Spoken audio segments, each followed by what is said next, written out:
Those who commit crimes should be punished, and those who commit repeated violent crimes should be told, when you commit a third violent crime, you will be put away and put away for good. 3 strikes and you are out. So the context on that was Bill Clinton in his 1994 State of the Union address, the start of his second year in office. And people always talk about sort of the triangulation of Bill Clinton. And when he ultimately signed the bill that included 3 strikes and you're out at the federal level, he sort of positioned himself as, well, there are people on the right, there are people on the left, and I'm sort of in the middle on this. The context of when he signed that was the first state to pass the 3 strikes and you're out law was Washington State in November 93. It was a few months before that. And now today I think there are 3 strikes and you're out laws on the books in 26 states, and a majority of the country. Some of the implications of this have been, they'd be comical if they weren't so tragic. People going away for life in a state like California for stealing a $3 pair of socks. A lot of states have sort of safety valves in place now where it has to be a violent offense on the 3rd time. But when you look at the statistics, we talk about the federal prison population increasing by 800% over the last generation or so. When you look at the state prisons, it's almost even more dramatic what's happened. Yeah, I was a federal prosecutor right after these laws got enacted, and man, I loved it because we had all the power. We could charge some guy with the 3 strikes law, and he'd go to prison for the rest of his life unless he pled guilty. So we had more authority than the judge over what happened in the case.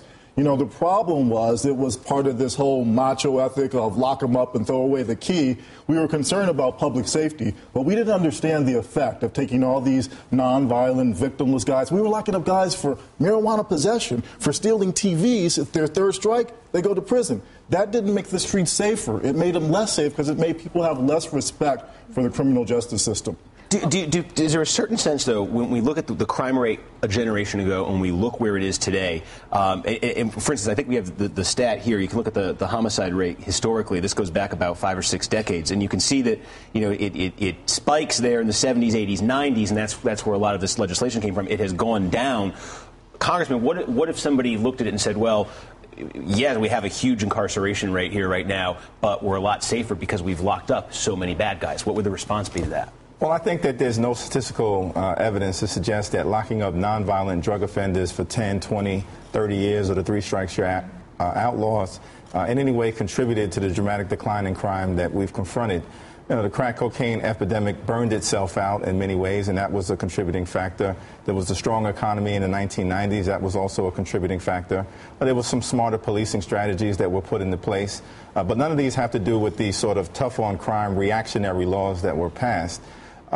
We've taken significant step forward. That's a good thing. And even in the Congress, in the House of Representatives, which is typically not the place for a lot of partisan cooperation, we've got a task force on overcriminalization that's bipartisan in nature, 5 Democrats, 5 Republicans, conservatives, progressives that are on it, taking a real hard look at what we can do to reduce the dramatic impact of the criminalization that we've seen in America. Well, Joe, I wonder if you could talk a little bit. We mentioned it at the outset. Rand Paul, Mike Lee, Rick Perry in Texas. What is going on in the Republican Party that gave us the Willie Horton ad? The Republican Party of Nixon's Law and Order, right, is now embracing this idea of sentencing reform. Yeah. What is going on, and how widespread within the party is this? Well, it's very widespread, and I think it's twofold. On the one hand, there's the thought of the cost, the tremendous cost that's borne by having prisons overpopulated. Why should we be so out of proportion with regards to the number of people in our society who are in prison? It doesn't make sense. And then the cost of that. I mean, what you pay, how much it costs to keep somebody in prison, to feed them 3 times a day and to keep them warehoused, doing nothing most of the time, is just incredible. So it makes good fiscal sense to do something about the sentencing laws. And then on the second part of that, it's the right thing to do as well. I mean, if we want to have a society that's more fair, that's more balanced, it's the right thing to do, because it's fair to say that crime is not something that comes naturally to people of color. It doesn't. And so it shouldn't. But is it the fiscal argument that's really driving this on the Republican side? Well, the fiscal argument is we don't want to spend this money. Well, it's not so much that, because it's not just a matter of not spending money. It's how do you what do we do in our society to cause people to not commit crime? That's the kind of the bigger question here. It's not just a matter of, well, they've committed and now where do you put them? It's what do we do in our society, and that has to do with jobs and the overall economy, as well as the things that can't be legislated, like people's hearts. But Republicans are also saying, you know what, this is the right thing to do, and this is a chance to really sort of extend an olive branch and to work closely with Democrats. We have so much hatred between the two parties. It didn't exist when I first got into politics, a couple of decades, a few decades ago. I'm afraid to tell folks how old I am. But when I first got into politics, my best friends were Republicans and Democrats, and I'm still close to those people. But in today's world, Democrats and Republicans aren't supposed to talk. They aren't supposed to like each other. People stop me on the street and they say, I know who you are. You're that black guy on TV that talks about Republican politics. And I don't agree. I guess we don't agree, but you're a good guy. Well, how do you know that you don't agree with me? I mean, to be a Republican doesn't mean you're the mirror opposite of a Democrat. It means that there are some things that you don't agree on, and maybe there's some things you do agree on. Well, and there does seem to be some common ground here, and even if the motives are slightly different. I mean, if you look at the libertarians, people like Rand Paul, they often have a big issue with locking up people for nonviolent victimless crime. If you're doing it and it doesn't hurt anybody, why should it be against the law? Also, the faith-based conservatives.